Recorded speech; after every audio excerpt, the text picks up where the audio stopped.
Tammy was one of the most beautiful of toads, if you should think toads are beautiful, or handsome, or whatever toads are.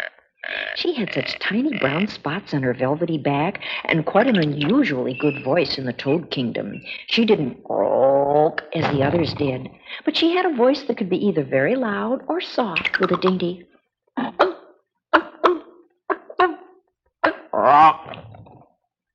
My, how she was admired among her friends, so much so that they spoiled her quite badly.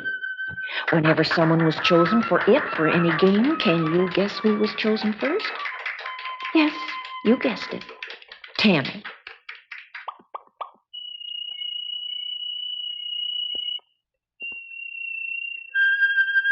And she was so soft that whenever they played leapfrog, they were extra careful when they jumped over her little back.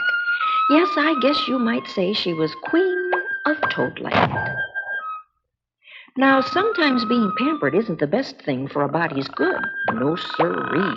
And such was the story of Tammy. Why, suddenly she thought her toady friends much too boring and far beneath her dignity. No longer did catching bugs and insects in the lovely garden seem important. And she thought to herself, I'm far too lovely and talented to waste away in this old garden. I think perhaps I had best seek my fortune elsewhere. And so early that evening, Tammy announced to her family that she was leaving.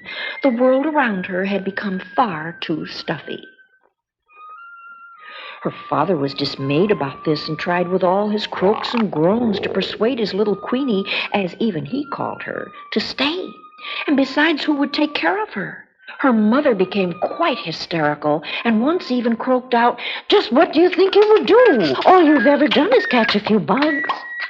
You haven't made your own bed of leaves each day, nor sat in the hot sun, nor stroked your lovely back to make you shiny. Oh, whatever will you do, Tammy dear?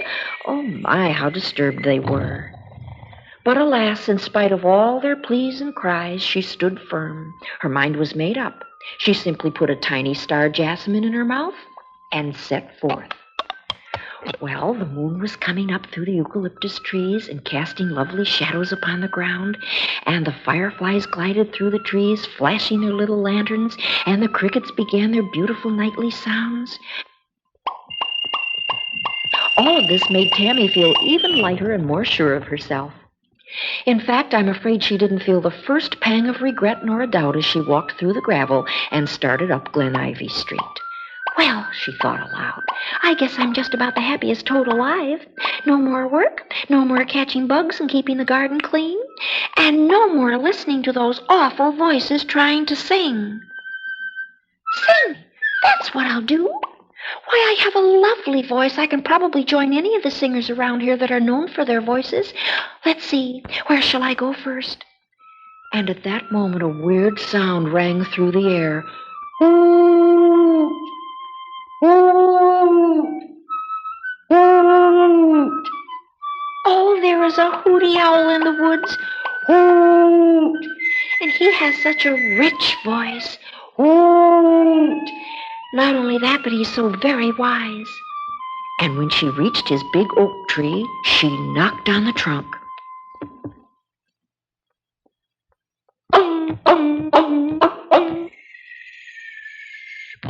Hoot!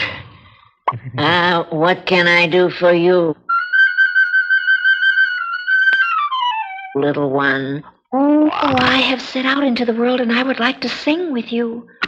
Oh, wise one, will you teach me to hoot as you do? Well, being a kind old owl, he tried with all his might to teach her to hoot, but all she could do was, No, hoot, hoot, no.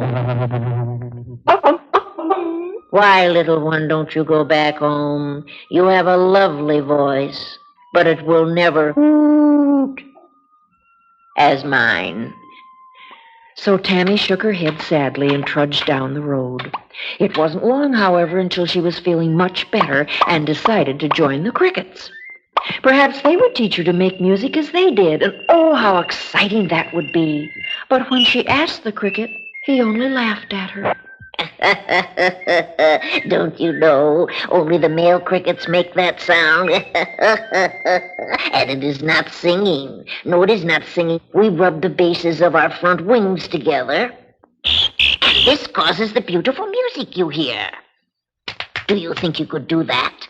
Poor Tammy looked at her velvety skin and sighed. He was laughing at her. Of course she couldn't do that. She had no wings. And so once again she went on her way. "Oh, I know," she said. "I'll join the coyotes. Soon they'll be on the hill to sing to the moon. Oh, I know I could do that. Such fun that would be. Perhaps if I hurry." And hurry she did. As quickly as her little web hind legs would push her, she hopped all the way to the hilltop. And sure enough, the coyotes' choir was already assembling, and she hurried right over to them. "Oh, please, friend coyotes, may I join your lovely voices?" Well, they looked at her rather doubtfully, but agreed that if she could sing like them, she could be one of them. Well, do you know, they tried to teach her to sing, "Ow! Ow! Ow!" at the moon, and all she could say was,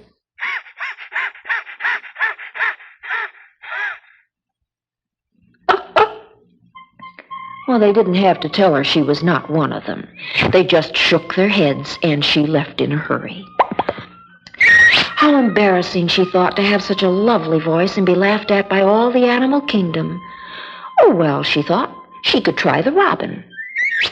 It was getting quite late when she found the robin, and he had been long asleep. However, she pleaded with him to please teach her to sing as he did, as she was positively sure now that she would rather sing as the robin sang. So he ruffled his little feathers and stretched and cleared his throat and began to sing. "Oh, that is so beautiful. Let me try."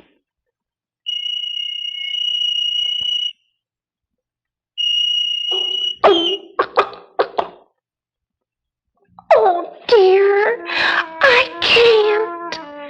And then she told him her whole story, just blurted it out with tears and sobs, and the kindly little bird looked down at her and said, "My dear, you are trying too hard to be something else. Why aren't you satisfied with your lovely voice and your home and your family and the job you have? Had you been able to sing as the owl, you still wouldn't have been able to sit up high in the tree where all could hear you. And you had no wings to rub as the cricket, nor any legs to run as the coyote. And if you could sing as I, you still would not be able to fly high in the sky. Oh, Tammy, did you ever stop to think how important you are in your very own way?" "Oh, no, I'm sure I'm not very important. All I can do is collect insects." "Go home, little Tammy. Go home and see if you have been missed. Go home, little Tammy. Go home. Go home. Go home. Go home." And so once again Tammy trudged on. Her feet were tired, and she was so weary. And suddenly she longed to lie down in her own little bed and to have her mother stroke her velvety smooth skin. And a big tear splashed down her face. "Oh, I do miss them so." And as she neared the big fern area on Glen Ivy, she was sure she heard a low buzz. And sure enough, there she was, surrounded with insects that had just taken over where she had left off.